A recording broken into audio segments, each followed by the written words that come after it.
Broker बोले खास पेशकश हमारी। जी हाँ, हर रोज की तरह गिरते बाजार में ब्रोकर्स क्या बोल रहे हैं, खासतौर से अंतर्राष्ट्रीय ब्रोकरेज हाउसेस से क्या रिपोर्ट्स आ रही हैं, वो अब कहाँ पर बुलिश हो रहे हैं और कहाँ पर वो कह रहे हैं दूरी करने रखने के लिए, और हमारे अपने इन हाउस जो एनालिस्ट हैं वो इससे सहमत है या नहीं, वही आखिरी मोहर लगती है। हर्ष के पास चलते हैं। हर्ष बताइए, आज की पहली कंपनी क्या है? कंपनी पेट्रोनेट एलएनजी की हम लोग बात कर लेते हैं यहाँ पर, और मोतीलाल ओसवाल की रिपोर्ट है। यहाँ पे खरीदारी की सलाह दी और 410 रुपये का लक्ष्य दिया है। ये लोग जो है ब्रोकर जो है काफ़ी ज़्यादा बुलिश दिख रहे हैं, 45 से 50% की तेज़ी की संभावना ये जता रहे हैं। क्यों जता रहे हैं? सबसे पहले तो उनका कहना है कि जो वैल्यूएशन है वो काफ़ी ज़्यादा अट्रैक्टिव लग रहा है। दूसरी चीज़ इन्होंने कहा है कि भारत में अगर आप देखें एलएनजी की खपत 10 साल पहले 35% थी, अब वो बढ़कर 50% के आसपास पहुंच गई है। तो ये जो चीज़ है वो जिस तरीके से यहाँ पे क्षमता बढ़ रही है तो ये इनको पॉजिटिव लग रहा है। दूसरी चीज़ इनका कहना है कि पेट्रोनेट एलएनजी की जो अगर आप क्षमता की बात करें तो वो 7.5 मैट्रिक टन पर एनम जो है, मिलियन टन, सॉरी माफ कीजिएगा, मिलियन टन पर एनम जो है वो पहुंचती दिख रही है। हालांकि थोड़ी कम है, लेकिन ये मान के चल रहे हैं आगे जो है यहाँ पे क्षमता और बढ़ती हुई दिखेगी। साथ ही इनका कहना है कि कंपनी जो लॉन्ग टर्म कॉन्ट्रैक्ट्स पर जो है वो ज़्यादा फोकस कर रही है, जिससे कंपनी की जो सेल है ना सिर्फ वो बढ़ेगी बल्कि प्रॉफिटेबिलिटी भी बढ़ती हुई दिख सकती है। साथ ही मोतीलाल ओसवाल ने एक चीज़ और कही यहाँ पे कि उन्होंने तमाम तरह के जो परसेंटेज के हिसाब से मान के चले कि जिस तरीके से टैरिफ को लेकर ऐलान किया गया उसका जो परसेंटेज उन्होंने माना है कि FY28 तक 10% तक का इम्पैक्ट देखने को मिल सकता है ग्रोथ में, वो भी इन्होंने ओवरऑल कवर करके ये टारगेट सुझाए।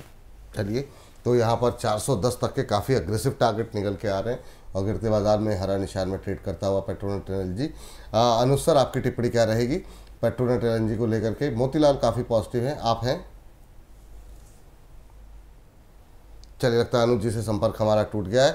हम दोबारा कोशिश करते हैं उनसे संपर्क करने की, लेकिन प्रियांक सर से तब तक राय ले लेते हैं। प्रियांक सर, आपकी टिप्पणी क्या रहेगी पेट्रोनेट एलएनजी को लेकर के? जी सर, पेट्रोनेट एलएनजी के अंदर सर अगर हम थोड़ा ध्यान से देखें और पास्ट रिसर्च करके देखें तो 275 रुपए का जो प्राइस लगभग जो आज चल रहा है, ये 2017 दिसंबर 2017 में पहली बार देखा गया था, और दिसंबर 2017 से आज लगभग 7 से 8 साल जब हो चुके हैं, इसके बीच में इस प्राइस लेवल ने हमेशा से ही इस स्टॉक के अंदर रिएक्शन दिया है। 2019 की बात हो, 2020 हो, 21 हो, 2022 हो और फिर 2024 हो। तो मुझे ऐसा लगता है कि सर ये जो एरिया है यहाँ पर 260 से लेकर 280 के बीच का, ये जोन कहीं ना कहीं इस स्टॉक के लिए बहुत इंपॉर्टेंट जोन हो जाता है और फिलहाल सपोर्ट की तरह काम करना चाहिए। उस नजरिए से अगर हम देखें तो कहीं ना कहीं जो मोतीलाल ओसवाल की कॉल है वो शायद बहुत ही लॉन्ग टर्म में दिखाई देती है। जो टारगेट दिखाई देता है आज से 2 साल 3 साल 5 साल बाद वाला दिखाई देता है, लेकिन जो जगह है अभी वहां पर बिल्कुल आपका जो बाई करने का नजरिया हो सकता है SIP करके या फिर हल्का हल्का ऐड करके पोर्टफोलियो में रखने का जो आपका नजरिया हो सकता है वो बिल्कुल पॉजिटिव रह सकता है। टारगेट्स मैं अभी नहीं देना चाहूंगा यहाँ पर, क्योंकि ये स्टॉक जो है बहुत ज्यादा साइडवेज रहता है।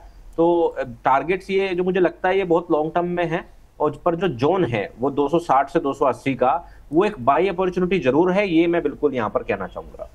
चलिए, तो ठीक है, ये बात यहाँ पर निकल के आती हुई चलते हैं हर्ष के पास अगली टिप्पणी के लिए और जानते हैं अगली कंपनी कौन सी है। हर्ष बताइए जी। दूसरी कंपनी RBL बैंक की बात हम लोग यहाँ पे कर लेते हैं। इन्वेस्टेक की रिपोर्ट आई है, खरीदारी की सलाह दी है और 300 रुपये के इन्होंने यहाँ पे टारगेट दिए हैं। सबसे पहले इनका ये कहना है कि बैंक का मानना है यहाँ पे साफ तौर पे कि मार्च 2026 तक रिटर्न ऑन एसेट जो है वो 1% तक पहुँचता हुआ दिख सकता है। दूसरी चीज़, नेट इंटरेस्ट मार्जिन जो है उसमें अब जो है और बेहतर सुधार, स्टेबिलिटी देखने को मिल रही है, जिससे कंपनी की प्रॉफिटेबिलिटी और बढ़ती हुई दिखेगी। साथ ही इनका कहना है कि FY26 में अगर आप पूरी इंडस्ट्री की ग्रोथ, लोन ग्रोथ देखें तो उसमें जो है एक अच्छी बेहतर उम्मीद RBL बैंक भी यहाँ पे दिखा रहा है। माइक्रो फाइनेंस इंस्टीट्यूशन की बात करें यहाँ पर और कार्ड से जुड़ी अगर तमाम तरह के बिजनेस को देखें तो इसमें क्वालिटी में और तेज़ी से सुधार हो रहा है। और एक बड़ी इंपॉर्टेंट चीज़ इन्होंने बोली, अगर आप MSME सेक्टर की बात करें वहाँ पर तो जो बैंक है उसमें बिना सिक्योरिटी वाले जो लोन है उनमें बहुत ज़्यादा एक्सपोजर नहीं है। तो यानी कि तमाम पैरामीटर में इनको काफ़ी पसंद आ रहा है और इसलिए इन्होंने खरीदारी की यहाँ पर सलाह दी है। चलिए, तो यहाँ पर RBL बैंक में बहुत दिन से कुछ एक दर्शकों के सवाल भी लगातार आ रहे थे, तो यहाँ पर इन्वेस्टेक की रिपोर्ट आ गई है, 50 रुपये ऊपर तक के टारगेट निकल के आ रहे हैं। अनुज सर, जरा एक बार आप चेक करेंगे, कहाँ चले गए थे सर आप? बताइए जरा क्या करना चाहिए RBL बैंक पे लेकर के अभी। अनुज सर, आवाज़ मिल रही है आपको? जी बिल्कुल। देखिए, RBL बैंक अगर आप देखेंगे तो थोड़ा सा करेक्टिव मोड में है। आज अगर हम देखें तो स्टॉक के अंदर करीबन 1.25% से ज़्यादा की 1.5% ज़्यादा की तेजी है। हमने लास्ट ट्रेडिंग सेशन में भी 0.5% के आसपास तेजी देखी थी, और स्टॉक अभी जो हाई बनाया था 18 जुलाई को करीबन 272 के आसपास का हाई बनाया था, वहां से नीचे ड्रैग होता हुआ दिखाई दिया है, और आज ये इंपॉर्टेंट सपोर्ट को ब्रेक करता हुआ दिख रहा है। मुझे लगता है कि कुछ और यहाँ पे गिरावट आ सकती है, और लग रहा है कि एक बार स्टॉक 241 तक के लेवल दिखा सकता है। फिलहाल मुझे लगता है कि जो रेट के आसपास एक बार एग्जिट कर सकते हैं, और जिनको खरीदारी करनी है थोड़ा वेट करें, 241 242 के आसपास री एंटर कर सकते हैं। तो फिलहाल अभी सेंटीमेंट थोड़े डाउन है, करंट रेट पे तो एडवाइस नहीं होगी, 241 के आसपास 40 के आसपास लेवल्स मिले तो खरीदारी का ट्रेड बना सकते हैं। चलिए ठीक है, थोड़ा नीचे आकर के लेवल्स मिलते हैं तो फिर आप खरीदारी कर सकते हैं, ये राय है। चलिए अगली कंपनी के बारे में जानते हैं, बताइए क्या रहेगी कि अगली कंपनी? हर्ष जी, अगली कंपनी है विशाल मेगा मार्ट, और यहाँ पर भी मोतीलाल ओसवाल की रिपोर्ट आई। खरीदारी की सलाह 170 रुपये के इन्होंने लक्ष्य दिए। तो सबसे पहले इनका क्या कहना है, इनका ये कहना है कि कंपनी की अगर आप क्वार्टर वन में कमाई देखें तो 21% की बढ़ोतरी देखने को मिली है। कंपनी ने 21 स्टोर्स जो हैं वो नए ऐड ऑन करे हैं। यहाँ पर फोकस जो है खास जो है यहाँ पर खास तौर पे जो अगर हम लोग बात करें यहाँ पर तो टियर 2 शहरों में और छोटे शहरों में है। इसमें एक और इम्पॉर्टेंट चीज़ निकल के ये है कि आप ये देखिए कंपनी के अगर आप बिजनेस मॉडल को देखें तो जो 76% कमाई है वो कंपनी के इन हाउस ब्रांड से होती है यहाँ पर, और जिससे क्या होता है कंपनी के जो कॉस्ट इफेक्टिव ज़्यादा हो जाती है यहाँ पर। इसके अलावा FY25 से लेकर 28 के बीच में कंपनी की आय की बात करें, हम लोग कमाई की बात करें वो 20%, एबिटा की बात करें यहाँ पर तो 21%, और मुनाफे की बात करें तो 27% की दर से यहाँ पर बढ़ोतरी देखने को मिल सकती है FY25 से लेकर 28 के बीच में।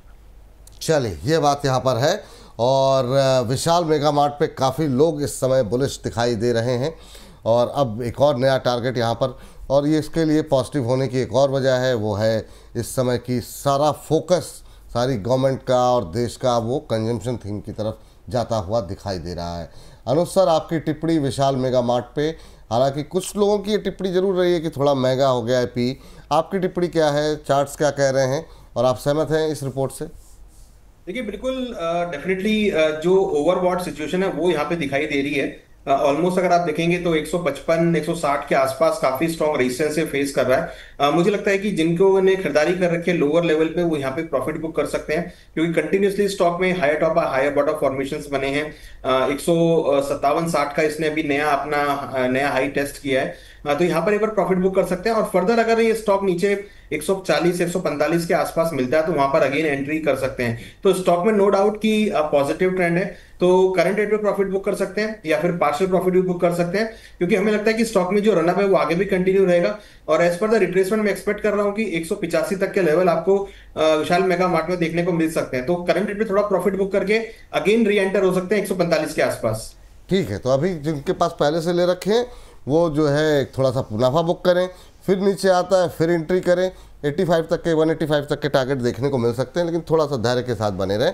अभी चाहे तो थोड़ा प्रॉफिट बुक कर लें। फ्रेश एंट्री के लिए 145 ज़्यादा कंफर्टेबल लेवल है अनुज जी की राय में। हर्ष बताइए अगली कंपनी, लास्ट कंपनी आज की। ये आखिरी कंपनी पॉलीकैब की हम लोग बात कर लेते हैं। जेफरीज की रिपोर्ट है, खरीदारी की सलाह दी और 8,180 रुपये की इन्होंने टारगेट्स दिए यहाँ पे।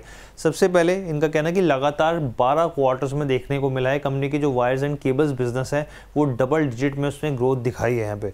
दूसरी चीज़, अगर यहाँ पे आप इनकी जो बिक्री है उसके अगर स्रोतों को देखें उसमें परसेंटेज के हिसाब से इन्होंने बताया कि अगर आप बिजनेस टू गवर्नमेंट देखें तो वो 30% है, B2B देखें प्राइवेट कैपेक्स तो 35% है, और हाउसिंग 20% है। तो तमाम जो सेगमेंट्स है उससे जो कमाई है कंपनी की बहुत ही बेहतरीन तरीके से बढ़ रही है। आगे मार्केट शेयर जो है वो बढ़ता हुआ दिख रहा है, और खासतौर पर जो मजबूत ऑर्डर बुक है वो भी पॉजिटिव संकेत यहाँ पे दे रही है। FY25 से 28 के बीच में अगर आप अर्निंग पर शेयर की बात करें तो 26% की दर से बढ़ता हुआ दिख सकता है। साथ ही इन्होंने एक और चीज़ कही है कि FY27 का अगर आप पी रेशियो देखें तो 32 पर ट्रेड कर 32x पर ट्रेड कर रहा है, यानी कि जो 5 साल पहले के औसत के बराबर है साफ तौर पर। ये बात है यहाँ पर, और पॉलीकैब इंडिया पे नज़र रखिए, बड़ा अग्रेसिव टारगेट निकल के आया है। प्रियांक सर आप कैसे देख रहे हैं? 8180 के टारगेट जेफरीज की तरफ से दिए गए हैं मीडियम टू लॉन्ग टर्म में, अभी 7,147 पे चल रहा है, 1.5% की मजबूती, आज अच्छी रैली है इस गिरते बाजार में भी। आपकी टिप्पणी क्या रहेगी पॉलीकैब को लेकर के? जी सर, मेरा व्यू जो रहेगा पॉलीकैब पर वो बुलिश ही रहेगा, और मेरे जो टारगेट्स रहने वाले हैं वो जेफरीज के टारगेट्स तो थोड़े ज्यादा बड़े हैं, बट मेरे टारगेट्स भी यहाँ पर 7600 तो रहने ही वाले हैं।